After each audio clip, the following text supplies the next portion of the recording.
Today, we're diving into one of the greatest political tragedies in all of history, the fall of the Roman Republic. It's an incredible story about how a system designed to last forever, a system that absolutely hated the idea of a king, ended up doing the one thing it was built to prevent. It tore itself apart and crowned an emperor. And this, right here, is the gut punch. It's the central irony of the whole story. For 500 years, Rome did everything it could to stop one person from getting all the power. And yet, after a century of tearing itself to pieces in brutal civil wars, that's exactly where they ended up. So, how on earth did it happen? Well, to really get what was lost, you have to understand this one core idea, the res publica. It literally translates to the public thing. And it wasn't just a phrase, it was their guiding star. The belief that the state belongs to the people, that it's a public matter, not the private property of some king. This was the ideal they fought for, died for, and, in the end, the ideal they gave up. Okay, so let's set the scene. The Republic was born out of a pretty violent revolution. They kicked out their last king, a guy named Tarquin the Proud. And from that moment on, Romans had this deep cultural hatred for the very idea of a monarchy. They were absolutely determined that one person would never, ever hold total power again. And to make sure of it, they built this brilliant, complicated political machine. Instead of one king, they had two consuls, who could veto each other and only serve for a year. Then you had the powerful aristocratic Senate and the democratic assemblies for the common people. It was this incredible web of checks and balances, all built on one single idea. We don't do kings here. But then, a strange thing happened. Rome's own success became its poison. For generations, they'd been locked in this epic struggle with their rival, Carthage. And then, in 146 BC, they finally won. They completely destroyed Carthage. And just like that, Rome was the only superpower left. So what happens when a giant war machine runs out of foreign enemies to fight? Well, it starts looking for new ones at home. And that is exactly what went down. The unbelievable amount of money and power pouring in from their new empire just rotted the political system from the inside out. The old rules, debate, compromise, tradition, they all just kind of crumbled. And for the first time in a long, long time, Roman politics got bloody. You can pinpoint the first real crack in the foundation right here with the Gracchi brothers. They were trying to pass some popular land reforms to help out the poor, which the rich elites hated. But instead of just outvoting them or debating them, they just had them killed. And that set a terrifying new precedent. Just think about this for a second. Tiberius Gracchus was a tribune, an official who, by law, was supposed to be sacrosanct, physically untouchable, and he was beaten to death with clubs on the steps of the assembly, along with 300 of his supporters. And if you think that's bad, it got so much worse so fast. Just a decade later, Tiberius's younger brother, Gaius, tried to carry on the fight. The response this time? A mob, with the full backing of the Senate, went on a rampage and massacred 3,000 of his followers in the streets. And this is the real turning point. We all hear about Caesar crossing the Rubicon, but a much more important line was crossed right here. The unwritten rules of the game were shattered.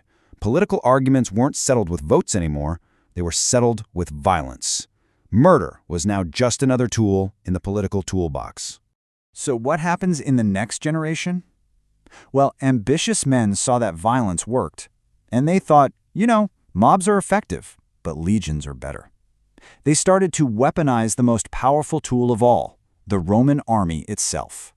And that brings us to our next big rivalry, Marius versus Sulla. You can think of Marius as the brilliant, up-from-nothing general, a new man, and Sulla as the ruthless, old-money aristocrat. They absolutely despised each other, and their personal beef would drag the entire republic into a full-blown civil war. Now here's the change that really broke the system.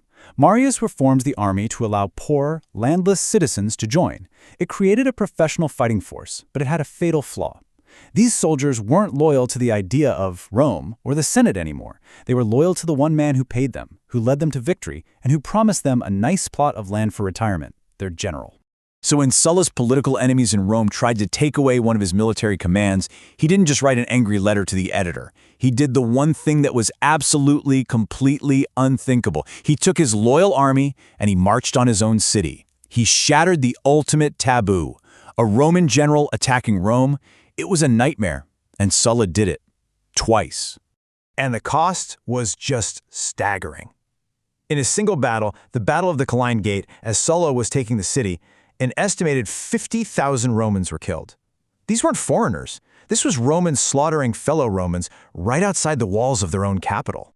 After Sulla, there was really no going back. The playbook for how to take over Rome had been written in blood, so the final generation of Republican warlords, and you know these names, Julius Caesar and Pompey the Great, they just followed the script, kicking off the Republic's last and fatal civil war. And really, the whole thing came down to this one impossible question. You've got Julius Caesar. He's just conquered all of Gaul. He's a living legend to his soldiers and a hero to the people. But the Senate, led by his rival Pompey, is terrified of him. So they order him to disband his army and come home to face criminal charges. I mean, what's a guy like that supposed to do? He made his choice. He led his army across the Rubicon River, which was an act of open rebellion. And you know that famous phrase, the die is cast? Well, a better translation of what he said is actually a lot more human, a lot more uncertain. It was more like, well, I've thrown the dice now, let's hope I'm lucky. He knew he was gambling with the fate of the world. Of course, Caesar wins the war, makes himself dictator for life, and then gets famously assassinated by a group of senators who thought they were saving the Republic. But here's the final tragic irony. Killing the tyrant didn't work. All it did was create a massive power vacuum, which kicked off 13 more years of civil war that was even more vicious than before. Yep, the assassins failed completely. In fact, their actions set the stage for the final showdown, a fight to the death between Caesar's young heir Octavian and his best general Mark Antony. The winner of this fight wouldn't just rule Rome, the winner would be Rome. And this final war was fought just as much with propaganda as it was with legions. Octavian was an absolute master of spin. He successfully painted Antony not as a Roman rival, but as some kind of foreign enemy, totally corrupted by his lover, the Egyptian queen Cleopatra. And to be fair, Antony kind of played right into his hands. It all came to a head in a massive naval battle at Actium. Octavian's forces crushed Antony and Cleopatra, and when the water settled, the wars were finally over. After 100 years of bloodshed, there was only one man left standing. And the Roman people, they were just exhausted. They were so tired of war, they were ready for peace at any price. So they gave it all up. They handed total control to Octavian, who then took the name Augustus. He was clever. He called himself first among equals. But everyone knew what was really going on. The Republica, the public thing, now belonged to one person. The Republic was dead. And that leaves us with the huge, tragic question that hangs over this whole story. The chaos was finally over, yes. But to get there, Rome had to sacrifice the very ideal it was founded on. So you have to ask yourself, was it worth it? Was trading their liberty a fair price to pay for peace? That's the question the fall of the Republic leaves us wrestling with.